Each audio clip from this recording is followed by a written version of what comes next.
Nah, sahabat sekalian, bagaimana kita mengelola konflik kalau andai muncul konflik antara orang tua dengan anak?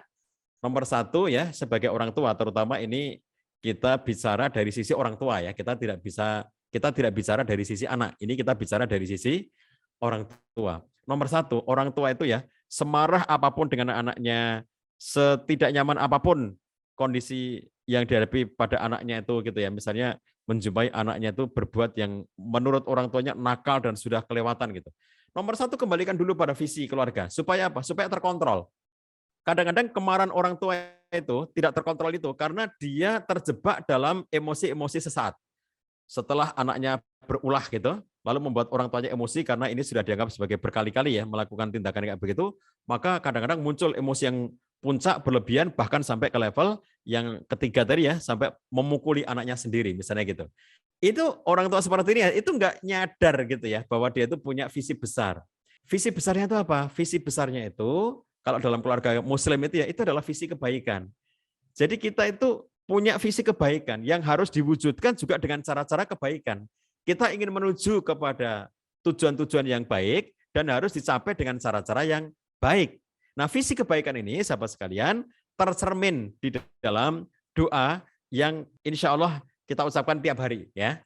Dan ini yang dicontohkan oleh Nabi SAW sebagaimana sahabat Anas bin Malik radhiyallahu anhu, beliau mengatakan karena aksaru doa Nabi Shallallahu alaihi wasallam, Allahumma atina fid dunya hasanah wa fil akhirati hasanah wa qina adzabannar.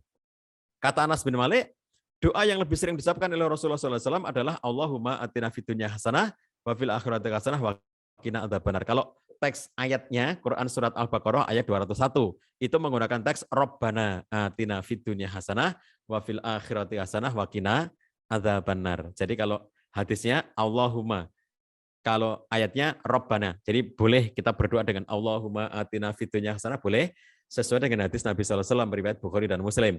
Boleh juga dengan teks Rabbana atina, itu boleh dengan teks itu berarti sesuai dengan Quran surat Al-Baqarah 201. Nah, isi dari doa itu, sahabatku sekalian, coba perhatikan. Fid dunya hasanah, kita tuh pengen kebaikan di dunia. Jadi kebaikan dunia itu meliputi segala sesuatu, ya, meliputi segala sesuatu kebaikan. Kata Ibnu Katsir dalam kitab tafsirnya, yang dimaksud dengan fid dunya hasanah itu adalah kita meminta kepada Allah untuk diberikan semua jenis kebaikan yang ada di muka bumi ini dan terhindarkan dari semua jenis kejelekan, keburukan yang ada di muka bumi ini. Jadi misalnya kalau kebaikan itu ya bisa bersikap bijak kepada anak, mampu mendidik anak, mampu memberi contoh yang baik kepada anak. Itu adalah contoh dari fid dunya hasanah, ya. Karena fid dunya hasanah itu menyangkup semua aspek kebaikan, apa saja, seluruh jenis kebaikan kata Ibnu Katsir. Dan terhindarkan dari semua jenis keburukan, contohnya emosi yang tidak terkendali gitu ya. Kemudian sikap yang meledak-ledak dan sehingga kemudian menimbulkan kekerasan kepada anak, itu kan keburukan, itu kan kejelekan.